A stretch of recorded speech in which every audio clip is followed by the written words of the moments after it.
Before the arrival of European ships, before the scramble for Africa, there was a land teeming with power, wisdom, and wonder. Africa, a continent of mighty empires, thriving trade, and stories as old as time itself. Tonight, we journey back in time, to an era long before colonization, to witness the glory of pre-colonial Africa. Kingdoms of gold. Our journey begins in the 14th century, in a land where gold was as abundant as the grains of sand in the desert. Welcome to the Mali Empire. Here, the legendary ruler Mansa Musa reigns, a king so wealthy that his pilgrimage to Mecca in 1324 caused gold to lose its value in Cairo for a decade. But Mali is more than gold, it is the heart of knowledge. Timbuktu, the shining jewel of Africa, is home to scholars, mathematicians, and poets who preserve the wisdom of the world in ancient manuscripts. Trade routes stretch across the Sahara, connecting Africa to Europe, the Middle East, and Asia. Salt, gold, ivory, and textiles exchange hands, linking continents through commerce. Warriors and diplomacy. In the south, the great Zulu kingdom thrives under the leadership of King Shaka. His warriors are disciplined, fierce, and battle-ready. They move like a wave, striking swiftly and decisively. But Africa is not just a land of warriors, it is a land of diplomacy. To the east, Ethiopia stands as one of the oldest Christian nations in the world, led by emperors descended from the Queen of Sheba and King Solomon. Here, intricate rock-hewn churches are carved into the mountains, standing as a testament to the architectural brilliance of its people. And in the forests of Central Africa, the Kingdom of Congo thrives, ruled by kings who balance power with diplomacy, engaging in trade with distant lands. Cities of stone. Deep in southern Africa, in what is now Zimbabwe, rises a city built of stone. No mortar, no cement, just perfectly stacked granite blocks, forming a civilization that defies time. This is Great Zimbabwe. The rulers of this city control vast networks of trade, stretching from the Swahili coast to the heart of Africa. Arab traders sail to Kilwa and Zanzibar, bringing goods from India and China in exchange for gold, ivory, and precious stones. Africa is not one story, it is thousands of stories. From the Berbers of North Africa to the Maasai of the plains, from the Yoruba of West Africa to the San of the Kalahari, each people hold their traditions close, passing them from generation to generation. The griots, the keepers of history, sing of heroes and legends, ensuring that no story is lost to time. The drum speaks, calling to the spirits, uniting communities in music and dance.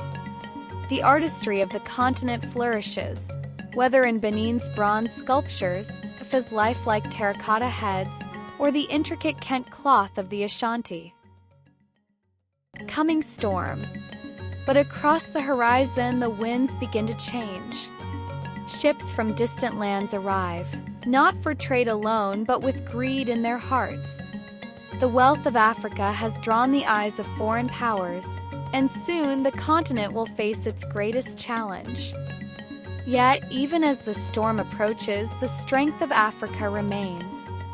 Kings and queens negotiate, warriors prepare, and the spirit of the land stands unbroken. The legacy lives on. Though history took a turn, the spirit of pre-colonial Africa lives on. In its people, its traditions, and its stories. Africa was never a land waiting to be discovered. It was always a land of kings, warriors, scholars, and builders. And today we remember, we celebrate, and we honor the greatness that was and still is. What if Africa was never colonized? For centuries, Africa has been shaped by its vast empires, rich cultures, and abundant resources. But in the 19th and 20th centuries, European powers colonized nearly every corner of the continent, redrawing borders, exploiting resources, and influencing the course of history. But what if that never happened? What if Africa was never colonized? How would the world look today? Before colonization, Africa was a continent of powerful empires, thriving trade routes, and advanced knowledge in medicine, mathematics, and architecture. Cities like Timbuktu were major intellectual centers, while the Swahili coast flourished through trade with Asia and the Middle East. Without European intervention, African civilizations could have evolved on their own terms, expanding economically and politically through internal and external trade partnerships. One of the biggest impacts of colonization was the division of Africa into artificial borders that ignored ethnic and cultural boundaries. Without European colonization, African nations would have likely formed based on historical kingdoms and ethnic alliances, reducing the ethnic conflicts seen today. Colonization drained Africa's wealth, funneling resources like gold, diamonds, and rubber to European markets. Without foreign exploitation, African states could have industrialized on their own, developing industries around their natural wealth. Countries like Nigeria and the Congo might have become economic giants similar to Japan or South Korea. Many African nations were forced into European-style governance structures, leading to instability after independence. Without colonization, Africa might have developed unique political systems that better suited its diverse societies, possibly blending traditional governance with modern democratic principles. Despite colonization, Africa has made significant technological advances. But what if Africa had been free to innovate without disruption? African medicine, metallurgy, and engineering could have advanced at their own pace, creating a technological powerhouse unique to the continent. With greater economic and political stability, Africa could have emerged as a major global power, influencing international policies and setting the terms for trade agreements instead of being dependent on former colonial powers. The reality of history cannot be changed, but imagining a world where Africa was never colonized allows us to see the potential that still exists. While colonization disrupted Africa's natural progression, the future remains unwritten.